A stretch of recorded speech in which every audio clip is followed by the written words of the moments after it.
All right, well, let's get started. It's right at 7, and so I like to start things on time. Hello, everybody. Welcome, and thank you for joining us tonight. My name is Lisa Sawsville, and I'm the Executive Director of Vermont Coverts. And tonight we're hosting Winter Reading with Land Ethic Vermont. This is our second year hosting this series. Last year, we featured 4 others who were talking about some of their favorite natural resource books. This year, we have a different panel and a completely different set of books. To see what was shared last year, visit the Vermont Coverts YouTube channel and watch last year's program. It will be well worth your time. I'm going to put the link in the chat box in a little bit, and you'll find that there, or you can just go to YouTube. Let's see, Land Ethic Vermont. Let me tell you a little bit about that. It's a collaborative movement to develop, maintain, inspire, and promote a land ethic amongst the people of Vermont. And if you want to learn more about Land Ethic Vermont, I'm going to send you to Our Vermont Woods. It's a website, and I will put the link for that also in the chat in a moment. Before we get started, I want to do a little bit of Zoom etiquette. First, let me admit a few more people into the room. There we go. So with Zoom etiquette, we have spotlighted the speakers tonight. So if you want, you can turn your camera off. You're welcome to leave it on. But if you go up to the 3 little dots on the upper right, you can hide non-video participants.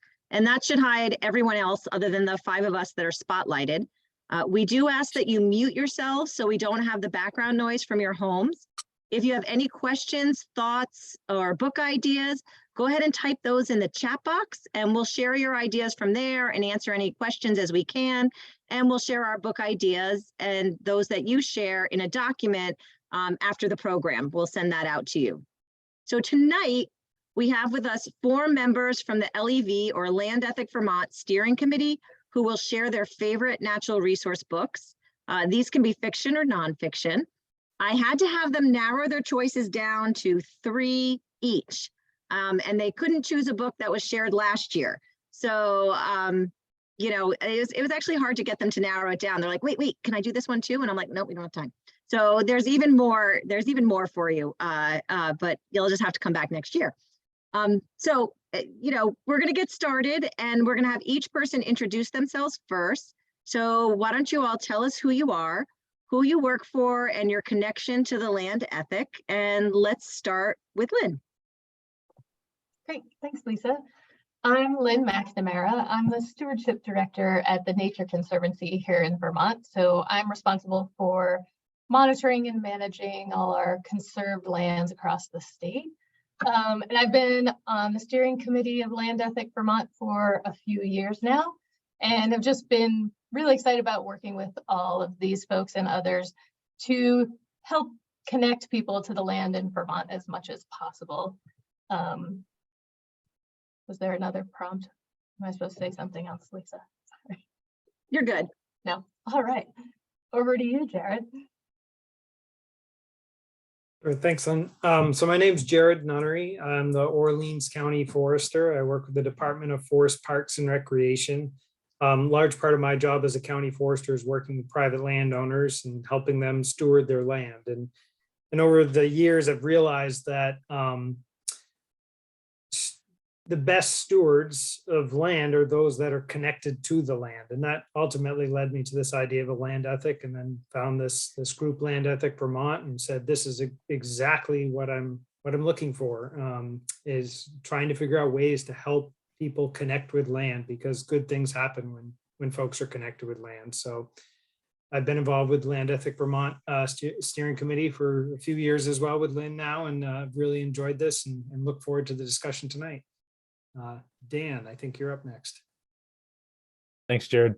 Hi, folks. Dan Kilborn. I work for the Vermont Land Trust, and I've been lucky to serve on the Land Ethic Vermont steering committee with Lynn and Jared and Lisa and Kim for the past few years. It's been a really great experience for me.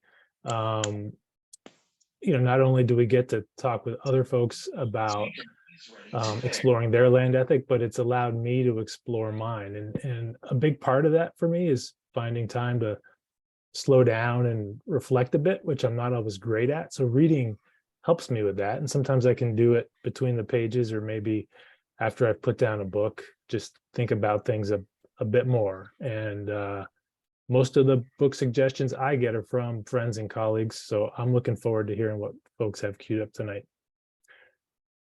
I think that's to you, Kim. Okay, great. Hi, everybody. I'd say great to see you, except I can't see you, so welcome. And my name is Kim Royer. I worked for the Fish and Wildlife Department for 40 years and retired last May. I'm working part-time now, but so it's been quite a change for me, quite a transition. But in the last few years, as the rest of the team here has suggested, we've all worked together on Land Ethic Vermont. And along with doing all the things that everybody else has said, like exploring your own land ethic, it's been a real pleasure to have conversations with people who represent other organizations in the state. And there's been so much synergy between the people that are part of Land Ethic Vermont that you feel like progress can actually be made, especially in a state like Vermont, where people are connected to the land so much. So it's been one of the highlights of my career has been to work with this group. And I urge anybody to explore their own land ethic if you haven't already, or even explore, as Lisa said, the website as to what kinds of things this group is doing. So I'm looking forward to our discussion as well. Great, thanks, Kim. So we're going to kick it off. I kind of broke the book suggestions that they said they wanted to talk about into 3 kinds of groups. They sort of fit into these groups, so we'll see how it goes from there. But we're going to start off with sort of experiencing nature and the memoir genre. And we're going to kick it off with Lynn. So Lynn, will you introduce your first book of the evening? Yes, thanks. So the first book I'm going to talk about is Two in the Far North. Can you see that? Or is it blurred? Oh. Two in the Far North by Margaret Murray. This book was originally published in 1957, and it details the reflections of Margaret Murray's life and work in Alaska with her husband, Olaus. He was a researcher who was studying wildlife in Alaska before it became a state, and she traveled with him and worked with him in these very remote places in the Arctic, often with their very young children in tow, and really remote. And so she detailed kind of their day-to-day lives, their interactions with other folks who were working in Alaska, with Native people that they encountered, and just her wonderfully written descriptions of the the reason this book is very important, was very important in my life, was when I was in college, you know, whatever, 25, maybe more years ago now, I had the opportunity to work in Alaska as a field assistant, way up north, on the tundra, the North Slope of Alaska. And as many people do when they visit someplace very far away at that time in your life, I fell in love with Alaska and the Arctic. And when I got back, my professor recommended that I read this book because it was, you know, it's very beautifully written, and it's just the way Margaret Murray talks about loving the landscape really resonated with me. And so I recently reread the book, which, you know, it was first published in 1957, and, you know, reading it now, it's much more romanticized than I had thought it was when I read it when I was 19. Maybe because I was in a very romantic love affair with Alaska at the time as well. And I don't know, reading it now, I'm really surprised that she lived on the North Slope with like a baby. And they were just camping and taking canoe trips down the Yukon and things like that. And I don't know, I guess maybe I'm just a little more risk averse now than I was back then. But that, you know, but it's still her reverence and ability to see the beauty in that landscape, even when they're being eaten by mosquitoes or there are terrible storms and it's, you know, freezing and all their stuff is wet and frozen. Just really has impacted me and the way I look at the natural world. And another aspect of the book was, you know, her life there and her love for the wilderness and the Arctic spurred her later in life to testify before Congress and really advocate for wilderness protection. And she was such a strong and passionate voice that, from what I've read, she really made an impact on you know, the Wilderness Act and getting more protections for wilderness. And to me, it really speaks to how important connections to land can have on people's willingness to engage in conservation issues, and by really experiencing and caring for a certain area, certain land, can really impact how a person acts in the future. So I recommend it. It's a good book. Then didn't they do a documentary on her? Oh, quite a long time ago now, but did you ever see it? Yeah. Yeah, I saw it. I don't remember how long ago that was, but Yeah. yes, there is a documentary on her and their travels. And Right. yeah. That was good too. Yeah. Awesome. Thank you so much, Lynn. All right, let's move on to Jared. Sure. Well, that one already got me thinking about like other books. And I kind of want to jump and switch into a different one, but I'm going to stick with the original plan, which does dovetail to some degree. And it's Sigurd Olson's Listening Point. And Sigurd Olson also is a wilderness advocate, probably in many similar discussions as the previous author discussed. But the reason why I chose this book, well, I chose all the three books I chose were actually books that came to me from landowners I work with in Orleans County, which was kind of neat in a different way. But this Listening Point was really of Sigurd Olson as a whole series of works, largely about wilderness and connecting with land in its most natural state. But the Listening Point in particular focuses on something that I've found pivotal in my understanding of the land ethic, which is kind of the most fundamental being present where you are, observation, and then starting to connect through those observations and that presence. And that may be reoccurring to the same place over and over again in the woods, or as Sigurd Olson did, it may be finding this perfect place that you build a cabin in, and everything about it is perfect, from the outcrop rock into the water to the pines that it's nestled within. So it's emulating more of a tent than a cabin, and it's kind of, he created this image in his mind and then built the cabin in that way.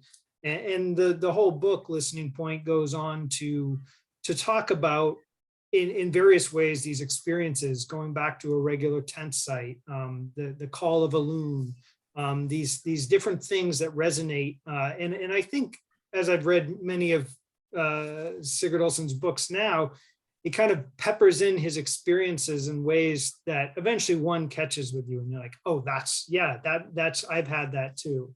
But for me, Listening Point, land ethic really tie together. And I'm just going to read one little piece here that kind of brings this all together, what I was talking about. And this is just from the end of the first chapter.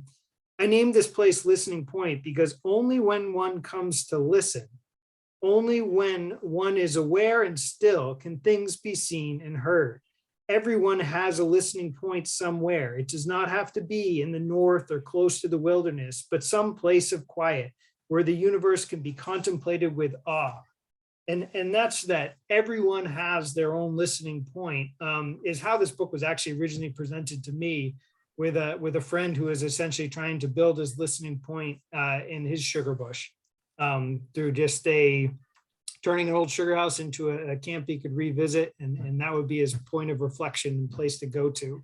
And so that it can be anywhere, I think, is also really important. And as you kind of tie this to a land ethic, and each one of us could probably find our own listening point somewhere in a place that means a lot to us, that we revisit and connect through that way.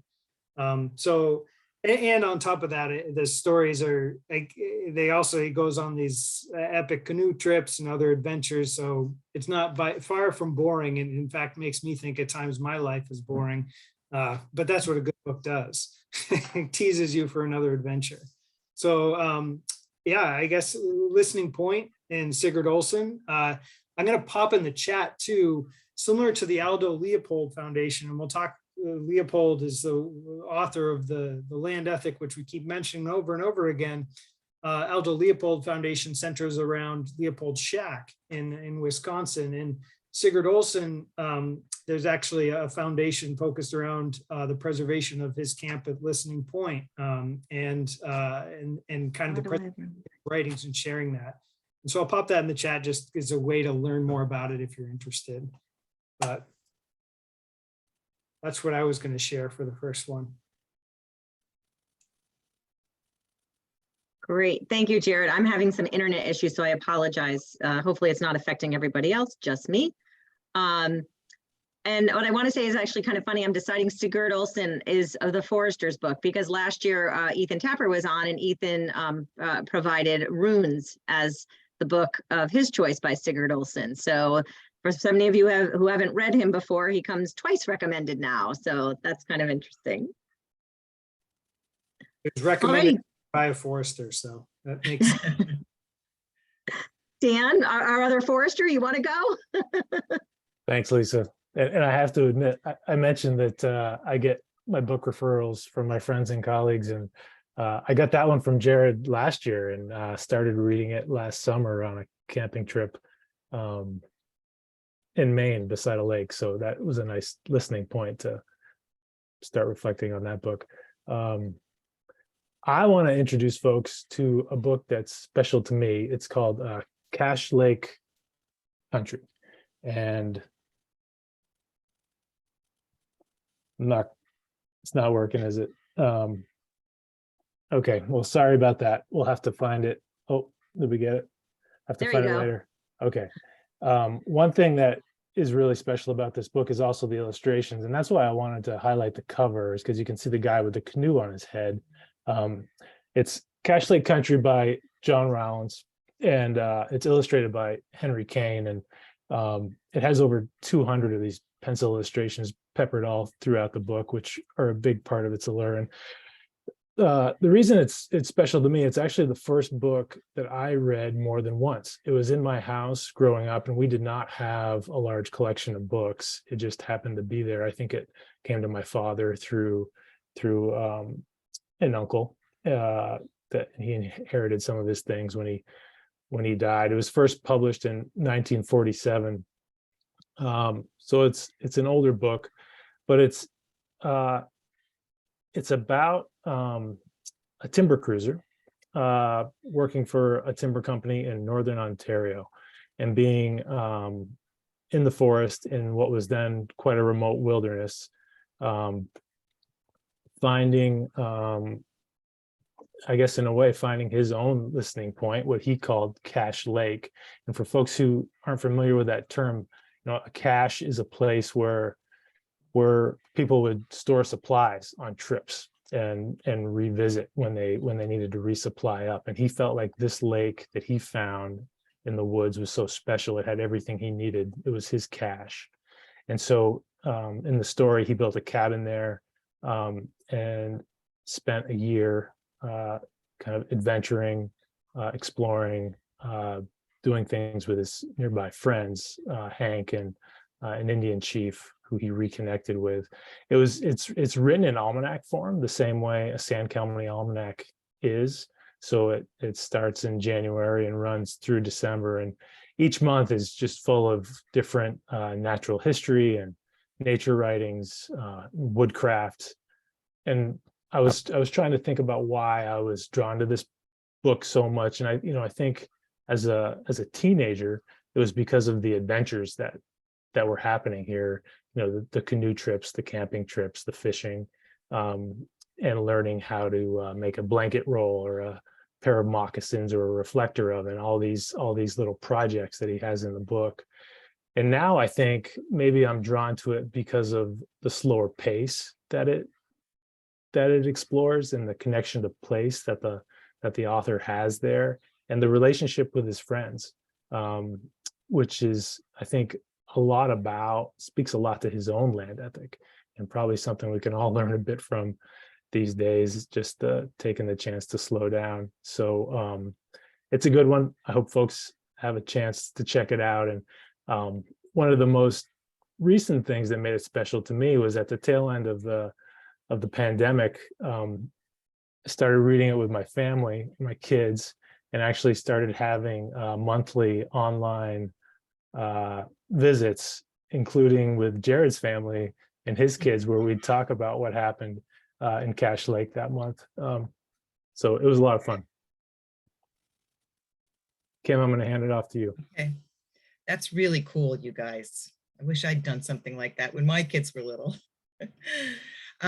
So in the memoir, under the memoir topic, I struggled to pick one of two books, and I thought I might pick True North, but that's similar to, I think, what Lynn was talking about. This took place in Labrador. And so I ended up deciding to review the book. I don't know if you can see this, but it's, oh, you can't, that really, it's called The Home Place. And the subtitle is Memoirs of a Colored Man's Love Affair with Nature. And it's authored by J. Drew Lanham, who is currently a professor of wildlife ecology at Clemson University. But he grew up in the Home Place, which his family owned about 200 acres that I believe was surrounded by mostly by US Forest Service lands. And he talks about just how his connection to the land started and grew just by the fact that he basically lived a little bit as a wild child out on the landscape. And his family actually had a main house where his parents lived with his other three siblings, and he ended up living with his grandmother, who I think he called Mametha, in what he called the ramshackle, which was about, I think, 200 yards from the ranch house. And she just had this incredible reliance and connection to the land, in that she got her food from the land, she got her wood from the land, she got her medicinal needs from the land. And he just, grew up with this woman who was so tied to the land for all of her needs. And he just had this sort of innate interest in the land. And I'll just read you something at the beginning of the book that just gives you the sense of the kind of kid that he was. I craved knowledge about the wildlife that lived around us. I read every book I could about the creatures that shared the Home Place kingdom with me. I pored over encyclopedias and piled up library finds. Field guides were treasure troves of information, pictures stacked side by side with brief descriptions of what, where, and when. I went back outdoors, where I walked, stalked, and waited to see as many wild things as I could. I collected tadpoles to watch them grow into froglets. I caught butterflies and gazed into their thousand-lensed eyes. Birds were everywhere, and as I learned to identify them by sight, their songs sunk into my psyche too. Nature was often the first and last thing on my mind, morning to night. And yet he found, as he grew older, he was an ornithologist as well as a hunter conservationist. But as he grew older, I think he recognized that as a Black man, he's kind of the odd man out in terms of there's not that many bird watchers who happen to be Black. And so he talks a lot about just how religion and the churches of the South influenced him, how education and his parents and their interests in education influenced him, and how his grandmother, primarily his grandmother, who I believe he lived with maybe for almost 12 years, also had a huge influence on him. And so for me, it was a really interesting book to get a perspective from somebody who clearly grew up way more connected to the land than I was in suburban Long Island. And his journey to professorship and to becoming the person that he was through just this amazing connection from his history and his parents and his family. And it's a very poetically written book.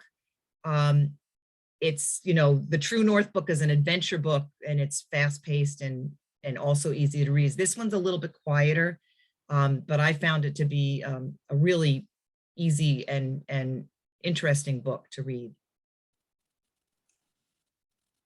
Yeah, Kim, I've had the good fortune just to see and hear Drew speak several times, and being a poet, I encourage folks to look up some of these through the Aldo Leopold Foundation. There's a couple of recorded discussions, but it's also just the cadence of which he speaks. Yeah. It's really enjoyable to listen to him talk, listen to him read, and listen to him discuss that. These topics. Did you hear them? Did you hear him through video, Jared, or did All you? of it was. It was, yeah. Is it He actually actually- the Aldo Leopold Foundation or? There was one, and then he actually came, the Northwood Stewardship Center in Charleston had him zoom in a couple of years ago and speak to their entire, all the crews gather before they go out to do trail work for the year. Huh. And they had him speak to the whole group, and it was wonderful. What a great thing to do. Yeah. Yeah, he was at UVM last year Oh, was in he? April. Yep, in April. Yeah, the colleague who recommended the book to me said it really caught on in the South, but he didn't feel like it had gotten as much traction in the North. I don't know if it sounds like he's been around Vermont at least, so maybe it has, at least in Vermont. It was here in Craftsbury, actually. It ties to a couple of folks here. Really? Craftsbury's like the hotbed of these authors. Everything, all roads lead to Craftsbury. They do. I'm a woman of Craftsbury. All right, well, I'm going to give a quick nod to a book that I have, and it's not a memoir. It's actually a book, I talked about this category, sort of experiencing nature memoir, and it's to help you all experience nature. It helps me. The book is Keeping a Nature Journal. It's not going to work. So Keeping a Nature Journal, I'll put it in the chat. Oh, there we go. Keeping a Nature Journal by Claire Walker Leslie. She lives in Cambridge, but has land here in Granville, Vermont. And it's a wonderful book about how to just keep that nature journal, you know, phenology, how Aldo Leopold kept phenological records. So, you know, when's the first snow? Ooh, it was yesterday. You know, when did you see certain birds in your yard in the spring, and then to draw them or plants. And I find it very helpful for me. I always it takes me a while to remember things, to be very honest. I'll be like, oh, that's, you know, this plant. But if I draw it and I look it up and I'd say, oh, it's this many leaves and this many, you know, and I draw arrows, and she talks about all that in the book about, you know, say whether it's 3 times this size or is this actual size, and how do you really kind of help yourself remember and connect. And I really do find a greater connection to the things that I've drawn. And you don't have to be a good artist. That's the best thing. It's only for you. It's not for the rest of the world. And so I think it's a great resource. She has a number of different books. I have another one called The Art of Field Sketching. She's done some work for us, programs for us. And we also have a YouTube with her during the pandemic that we did, if you want to look at that discussion, but really talks about what it's like to keep a field journal. So I advise many of you to pick up a notebook and just start connecting that way. So, all right, let's move on to the next category. I think there's a memoir or two in here as well, but this one was sort of shaping our knowledge of nature is sort of the category I called it. Lynn, you want to take it away with your pick? Sure. So I wanted to talk about the book World of Wonders with the subtitle In Praise of Fireflies, Whale Sharks, and Other Astonishments by Amy Nezakumatatow. I really don't know if I'm pronouncing that correctly. And this is a series of very short essays. You know, some of them are only 2 or 3 pages long, and they each focus on a different species. And they're easy to read in just short bursts. So if you don't have a lot of time, or I don't know, feeling like you can't commit to something, this is a great option. I read this, it was published in 2020. I read it during the pandemic. at a time when, you know, it felt like I couldn't commit to anything, you know, everything was up in the air, and it was nice to just have a book where I can just read a 3-page essay and call it good enough. And so while each essay is sort of superficially about a particular species, and there is some really good natural history discussed in the book, it's really all much more of a memoir of the author's life growing up in the US as the daughter of Filipino and Indian immigrants who had to move around a lot. Her parents were doctors, and they just moved around a lot when she was a child. And so she found solace in nature and in studying different species. So, you know, there's it sort of highlights her growing up in that kind of tumultuous life. And so I wanted to read one quote that she's traditionally a poet, so the writing is really beautiful, I think. So I'm going to read, and I have it up on the other screen so that because the font is small in the book and it's easier for me to read. So I'm going to look over here. So this is in the essay about red-spotted newts. So sometimes in the dead of winter, even if a pond is frozen over, you can catch a glimpse of a red-spotted newt skittering under the surface of the ice. Sometimes I wonder what would have happened if I'd spotted such a newt in the hardest, coldest days in New York, when all I could do was daydream of how to move my family anywhere else. I'd like to think if I'd seen those orange taillight spots, I might have been able to pacify my increasingly restless self, might have been reminded of the promise that no matter how cold your home pond feels, a thaw always draws near eventually. I'd like to think I would have been reminded to have a little hope and trust that all this time, my immigrant parents had been preparing me to find solace in multiple terrains and hoping to create a feeling of home wherever I needed to be in this country, no matter if people I trust let you down. So that's just one really nice quote, and really talks about her connection to place and how that can be so important, especially when you're moving all around. So I highly recommend it. It's very well written, and it's nice and short and easy to read if you're not able to commit to something really in depth. I love the idea that they're short like that. Is something, you know, Lair talked about last year about like reading in the morning, and I'm like, that sounds like a really good book I could do that with. Thank you, Lynn. I'm gonna put that on my list. Yeah. Jared, you want to take it away with your next book? Sure. Well, my reading time is in the morning in short bursts, and this one actually then took me a while because it's longer. You have to commit to it. The Invention of Nature, Alexander von Humboldt's New World.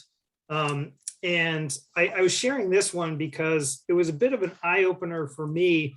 I've got those folks that I kind of hold up as the foundation for me, like the Thoreau and his ideas and transcendentalism and even John Muir, and I read, like when I was growing up, Muir really influenced me.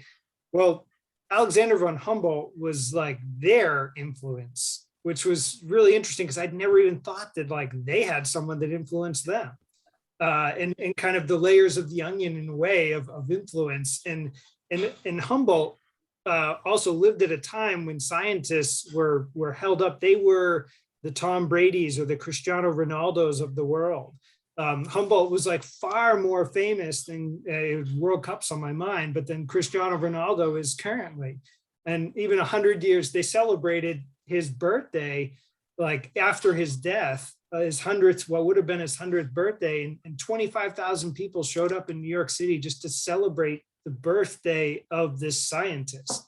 That doesn't quite happen anymore with our current scientists, which is unfortunate, but it's really neat. And this book goes in and it goes through Humboldt's history, and he was just goes through on these amazing adventures to South America, and then starts to really understand the interconnectedness of nature and document it through everything from experiments on his own body to epic journeys through the rainforest and up volcanoes to high elevation.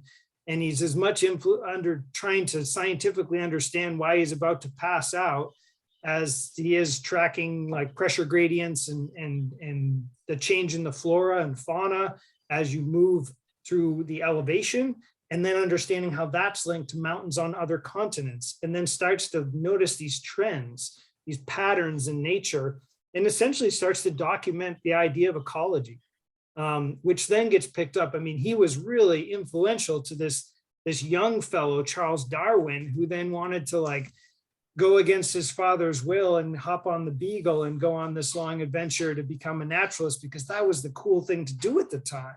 I mean, Humboldt just sent Darwin. Darwin was like, didn't even know what he was doing until like he was carrying and obsessively going through Humboldt's book, Cosmos, where he documented all this interconnection of the world.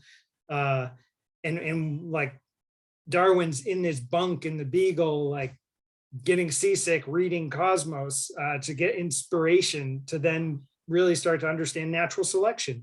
And so that was what was just kind of blew my mind. And this came to me from a landowner I was out with in Westfield, and I was trying to share with them, oh, have you heard this book, Sand County Almanac, and Aldo Leopold? And he's like, oh, you've got to read this one. And then 3 days later, it showed up in my house in the mail. He bought it for me and it arrived. And so I read it, and it's well worth the read. And so for anyone kind of interested in also just that history, the evolution of our understanding of ecology, it's a fun read. And also just that idea of at a time when scientists also were held up as like the founding voice. They are the person. I mean, his job for a while was to be at the hand of the Prussian king for any question that came up. It was before encyclopedias and way before Google. So instead, you just had the guy who knows everything to ask him. And so he was at the whims of the king to answer questions, and that's how he made his money to then write his books and go on adventures. So it's a fun read. I recommend it, and it's maybe everyone else was well aware of it. I mean, I'd heard of Humboldt, like the name integrates into lands in various ways. Humboldt County, there's numerous counties and colleges and other things that carry Humboldt's name, but it was the first time I really started to understand who this fellow was. So it's a fun read. I had a friend who went to Humboldt State. I had no idea. It has a whole new meaning for me. And that was just Thomas Jefferson even was like, he had him come over and because he also would study, he was the first to really also put together like in South America, the degradation of agriculture and the impact agriculture was having on soil loss. And this was in like 1805. So this is like way before we kind of like chalk it up to like the Dust Bowl and the Soil Conservation Service. No, this is like 150 years before that. He was out there studying it. And at the time of the colonies were really starting to negatively impact the ecology of South America. So it's a fun one. Awesome. Thank you so much, Jared. Dan, what you got next for us?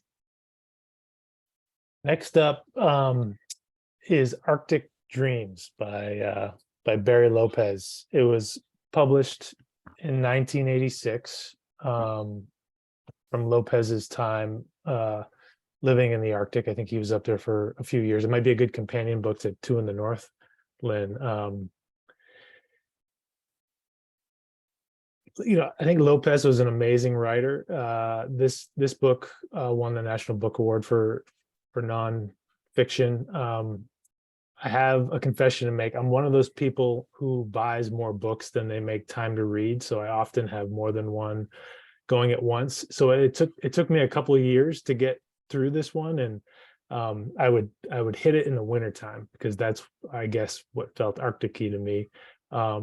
But even though I think I read it over the course of 3 winters, it just has always stood out to me as this beautiful introduction to that landscape, especially the animals and the ecosystems, but also the native people. And then he even tells some kind of harrowing stories of some of the expeditions, the Arctic expeditions that happened there. But I think as I think back to my time reading it, it's just like he had a way of talking about polar bears and muskox and Arctic fox, and that just really stuck with you. And like, I'm embarrassed to say, I don't think I knew what a narwhal was until I read this book, but it's this crazy whale that has a toothed tusk sticking out of its head, right? And he just writes about it and with like this such poetic prose.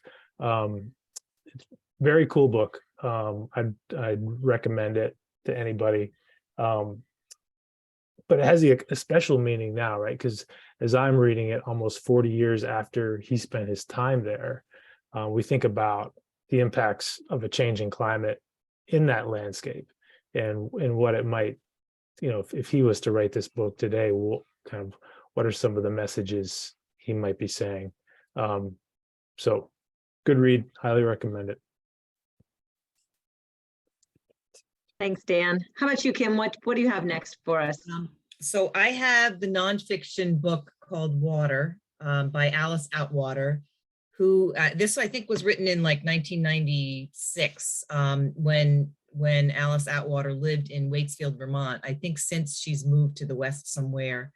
But I don't know if you can tell, but I have used this book extensively just for my own talks that I used to give for the department, because the first 3 chapters are about beaver and the influence that beaver have, as we all know, as a keystone species on water systems. And she starts back in the medieval times in Europe and sort of walks you through the influence of the fur trade. And I mean, she just mixes history with, she's an environmental engineer, so she's not a wildlife person or a biologist, but she does an extensive amount of research.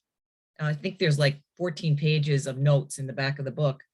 And if anybody's ever heard my talk on beaver, I've incorporated a bunch of her statistics, which I thought were so cool, just about how many furs were purchased during 3 years in 18 such and such to 18 such and such, just to give people the idea of the volume of fur trade that went on in Europe in particular, and then just sort of how the Native Americans dealt with the Europeans coming over. And it's just a fascinating way of interweaving history with sort of nature to talk about the influence on hydrological systems. And so then she goes from beaver, and I've probably read the 3 chapters on beaver, I don't know, 20 times at least.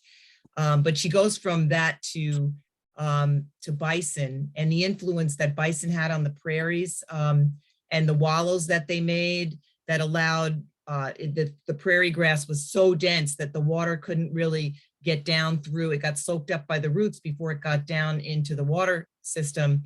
And the wallows that the bison would create allowed the water to get down into the water table, similar to sort of, she goes into prairie dogs and the influence that had on the water table. She talks about alligators, and she talks about the influence of mussels. And she ends with, she apparently worked on the Big Dig in Boston. So she ends her last chapters about sludge, which frankly, I've only read once, and it's a long time ago. That chapter has the least interest to me, but it's a very easy book to read, and it's just filled with incredible information, particularly the historical information. I just found fascinating. And in terms of a land ethic, I think it's more just about the interconnectedness of people and animals, and the influence that both have on not just on water, but on our whole ecosystem. And she just ties it together in a way that makes an incredible amount of sense. So I would say, even if you're not interested in water, it's which most of us have to be because we drink it, we rely on it, but it's a really cool book. And I would, even though it's old, I would still suggest people read it. Great, thanks, Kim. I will point out that there's been a few notes in the chat.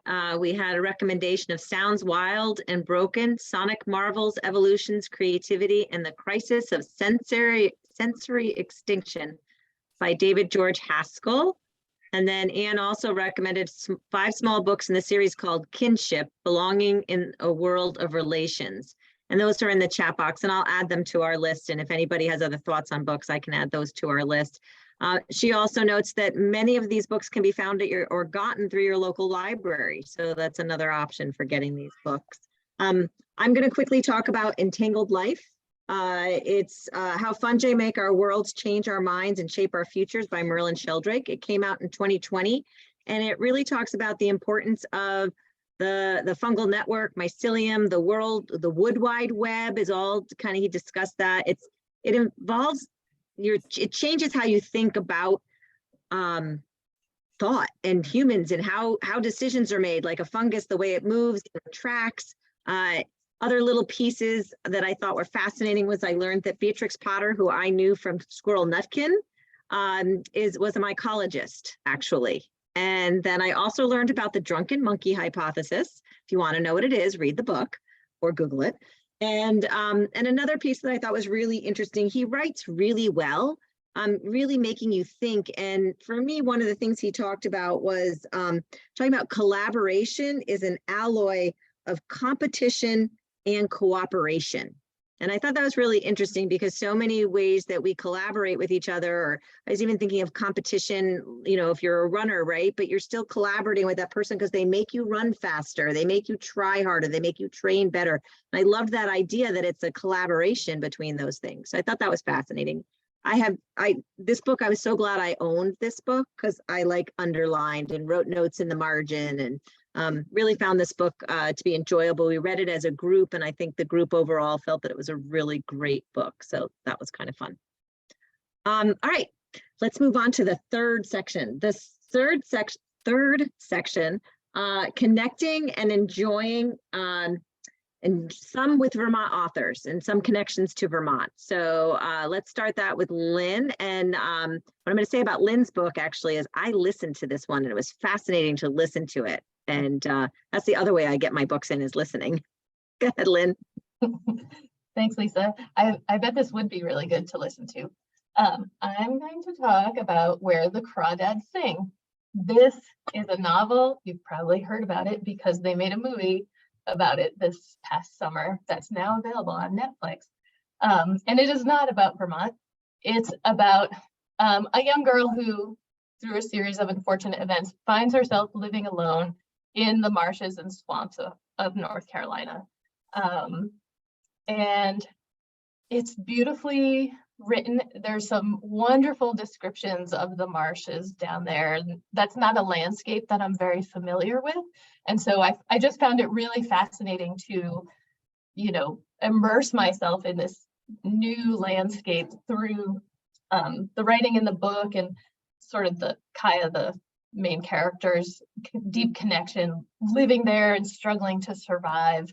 And it is a novel, so, you know, there's some suspense and intrigue, which is, you know, very entertaining. I read it while I was on vacation this summer, which is a great way to read this book. It's easy, has wonderful descriptions, and I just really loved the way they portrayed the main character's connection to her landscape. It was very deep, almost spiritual. You know, she took a lot of time to just move very slowly through the landscape. You know, in her boat, she didn't like to go fast. She felt like she would be missing things if she was going fast. And similar to Lisa's book about journaling, she did a lot of journaling and drawing all the different species that she encountered while she was out there. And it's just a good reminder of, you know, the importance of taking some time to slow down and really observe the landscape around you. I did watch the movie last week, you know, to kind of prepare myself to talk about a little last minute, you know, cramming before this. And the movie's good too. Of course, it leaves out a lot that's in the book. But one thing that's great about the movie is really the visual aspect of it, and seeing, you know, the beauty of the marsh and the swamps was just really nice. So I recommend the book. Or if you don't have time for the book or just want to check out the movie, it's on Netflix right now. I was wondering if you watched the movie. I haven't seen it yet, so I've been debating. Do I watch it? Do I just let the book live in my imagination? So that's Yeah, interesting. I'm glad the movie has a positive review. Yeah. You know, the movie's never as good as the book, but the scenery in the movie is beautiful. That's good. I loved imagining her museum, you know, where she set up her cabin and had all her displays about in the museum, you know, like I just thought of it as a museum and I just in my head anyway. All right, Jared, what's next for you? Sure. Well, I gotta set this one up with an excerpt from Sand County Almanac, actually, in Leopold's Land Ethic, because I chose this one, and it may not be like a direct tie to land ethic, but once you read this one paragraph, I think it is. So this is from Aldo Leopold's Sand County Almanac. This is not the book I'm discussing. This is like the T to the book I'm discussing. So here we go. Perhaps the most serious obstacle impeding the evolution of a land ethic is the fact that our educational and economic system is heading away from rather than towards an intense consciousness of the land.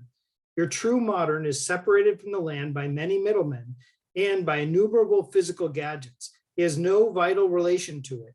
To him, it is a space between cities on which crops grow. Turn him loose for a day on the land, and if the spot does not happen to be a golf links or a scenic area, he's bored stiff. If crops could be raised by hydroponics instead of farming, it would suit him well. Synthetic substitutes for wood, leather, wool, and other natural land products suit him better than the originals. In short, land is something he has outgrown. And so this next book is given to me by a landowner in Derby who also wrote the book and also happens to be on this call, but is While the Sun Shines, Making Hay in Vermont. And this is a wonderful description. Oh, sorry, I forgot about 1789 through 1990. And Alan Yale describes the evolution of, and now I'm worried because I'm presenting this while Alan's here, but is providing the evolution of how we harvested hay. And it's really interesting. And I was in the descriptions of using the different tools, hand tools, to harvest acres of hay, and knowing that if you did that annually numerous times through the year, you knew where every stone was in your hayfield. You knew every piece. And even today with equipment, that connection, as you're working with a tractor, you still intimately know the square footage, the change, the area that is a little bit wetter, that you're gonna have to do things slightly differently. And that connection it becomes a little more distant with equipment, but it's still there. But it comes way more distant when you're not even making hay. And I guess that's the kind of setting it up with this land ethic piece is, and what's I think really important for us to not only be aware of our own consumption, but then also appreciate how we consume, how it's done. And that's where this book is wonderful to appreciate. One, I mean, to get the Vermont landscape to the way it looks today took an incredible amount of work. Like, and that, because I mean, there's just the land use history here and how that has changed and shaped things, and how much work it was to clear land originally. That's the beginning of this, is traveling with your oxen and clearing the land, to then it kind of jumps along a half century at a time in the evolution of equipment. But yeah, it makes me realize how easy we have it today. Me in particular, I mean, I have an electric lawnmower that I go out with to keep the grass down. So it's really fun, and I really appreciated having a better appreciation for how much work farming is, and how much it's changed over time too. So I really enjoyed this. I'd put this into the quicker reads part too, and you can read it in pieces, kind of like as you incrementally win one chapter and then come back to it, and you jump 50 years into the future. And then in the end, you get to meet Dan's uncle and learn about his work on his farm in Derby. And so it's really neat in many different ways, especially if you're here in Orleans County. So that's what the final one I was going to share. Thanks, Jared. Thanks very much. All right, Dan, what do you have?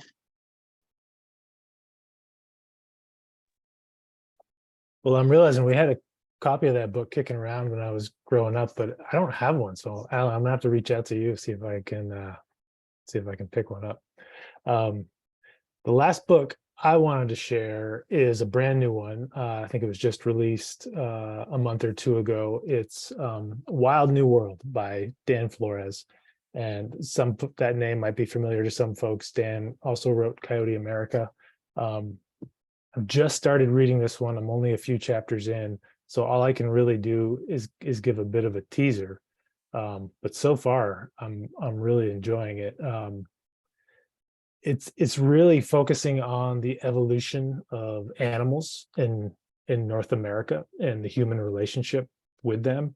And Dan uses this word bestiary, which was new to me, but thinking of like an aggregation of animals as a bestiary. So the story really starts 66 million years ago when this 7.5 mile wide asteroid impacted Earth, right? Many of us know that story. The end of the dinosaurs hit so hard that some of the debris likely escaped Earth's atmosphere. Some scientists think that this might have spread microbial life through the galaxy. And I've always thought of it as the end of the dinosaurs, never as the space that was created for mammals to evolve in North America over time. So he kind of uses that as a pushing off point to start thinking about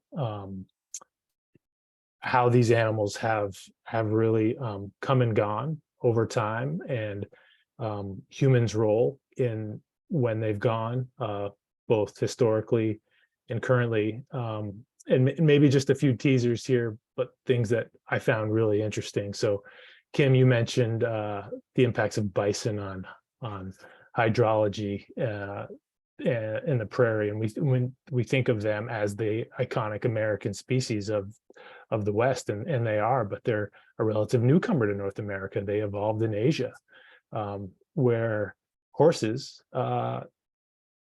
actually had their origins here in North America and evolved here, and were here for a tremendously long time, only recently removed before they were reintroduced 500 years ago. So like what we think of as native and non-native and how things move around the planet as our continents move and create land bridges is just kind of fascinating.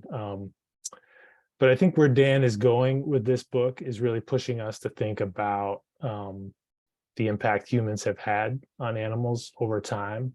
And I'm guessing a little here because I am only a few chapters in, but I think he really wants us to think hard about the impacts we're having today and kind of what are some of the conservation measures we can implement. How can we change the way we're interacting with animals and the planet, and think about protecting animals going forward. That sounds fascinating. More to my list. All right, Kim.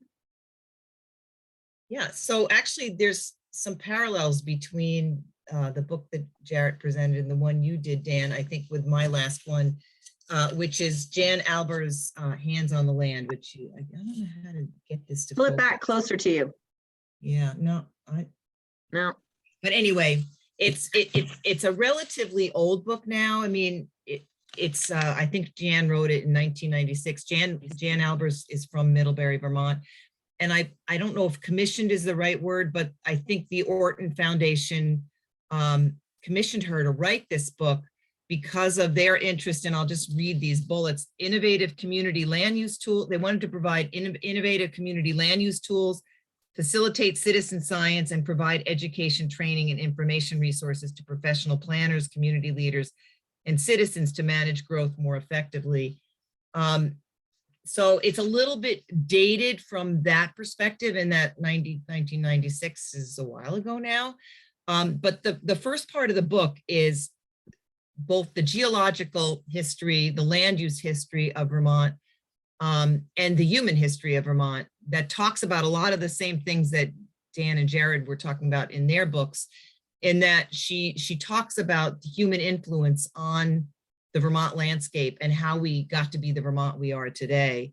And, you know, it seems like it would be a little bit dry, but I'll just read you one little paragraph that I've used when I've given talks, just to show you how she pulls in, sort of tries to make it real for people. And this is Paleo Indians in a cold land. High on a bluff overlooking a river, the short, strong men sit on the sand and wait. Below them, Arctic tundra spreads out as far as they can see. Its scrubby grass is broken only by a few small scrubs. The river runs beneath towards the cold, salty lake and the tall blue mountains beyond. The mammoths must come to drink. The men have time to wait. The autumn sun has little warmth, yet to the southwest it is blinding. Then they see the giant elephantine mammoths rounding the hill and heading towards the river. They quietly lift their spears and move together down the path. And then she says, this scene, or one very much like it, probably took place near what would later be called East Highgate in northwestern Vermont around 9000 BC. The first human beings to make their homes on this land were confronted with the same mountains we see today. And she goes on to sort of set the place of what Vermont might have been like before Europeans got here, certainly, and even the influence that the Paleo Indians had after the Ice Age. And she sort of progresses through history, talks about the forests, pre-settlement forests.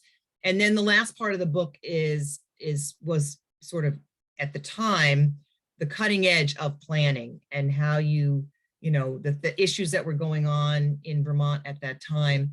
And I was thinking, as I was thinking about how to present this, that really it would be great to have a sequel now, because the challenges that face us how many years after this book was written are even more difficult, I think, than what we faced in 1996, given climate change and climate refugees and fragmentation and increased development and all the things that we know are coming on now and are going to increase going forward. So it's a really interesting book that gives you a really nice overview. And I'm not, there's probably some people who might criticize some of it, but I just found it to be a really compact overview of where Vermont was and where we are today, and how humans in particular have influenced all of that. So I think, Kim, you have your retirement job is to update the book. Oh yeah, right. Yeah, sure. As I said, I have trouble thinking morning, noon, afternoon, and night now. So I understand. So the last one that I have is really to get you out there and seeing things and connecting to the land. So mine is Naturally Curious Day by Day by Mary Holland. And what I love about this is all it is you open up to the day of the year. So if I open up to December 12th, which I had it open, but then I switched to another page. Hang on a second. December 1st, December 12th, 9, 10, 11, 12. She says spiders are hibernating, and she tells a little bit about that. And then she has a little note about, does using bird feeders hurt our birds? And cites a little bit about that, saying that actually it doesn't. They don't need it, but if we want to see them, it's great. But for those of you who are putting feeders out, make sure it's like December 15th and bring them in early April, because those bears are all over those feeders. But again, the birds don't need it, but they like it. But she talks about that. For tomorrow, butcher birds, which are shrike, are overwintering here. So you might be able to find those here in Vermont for those of you that are birders. And white-tailed deer are conserving energy. So I love it in May, because then she's like, I start to look for the things that she notes. It just puts things in my head of what I might want to see. So, on June 14th, plantain are flowering. Oh, let me go out and look at my lawn. Are the plantain flowering? And it just makes me think about those things, so that if you're keeping your field journal, you can add these things to your field journal and draw them. And it just, again, connects you to the land. And it's a really fun book to have and just flip open to the day and learn a little something just for that day. So that's why I've enjoyed this book and sharing this book with people who want to just have a little something to connect with. So, and that's kind of all of our books for tonight. Those are great. I'm really excited about this. I have some new ones for my list. I hope everybody out there does too. Please put some ideas of your own in the chat if you'd like something on your list. I know I have on my list, I was talking to them all before about it, one called Fuzz by Mary Roach. And it's about how animals break the law. And anyway, it's in the bookstore the other day and I'm like, I want to read that. Like Dan, I have more books than I can read. But it doesn't stop me from trying. Oh, type in that last one. Yes, I can. Hang on a second. There you go. In the chat, naturally curious. But I hope you all enjoyed our thoughts on books. I know everybody on this call has even more that they could share. I'm sure all of you who are visiting with us have more that you can share.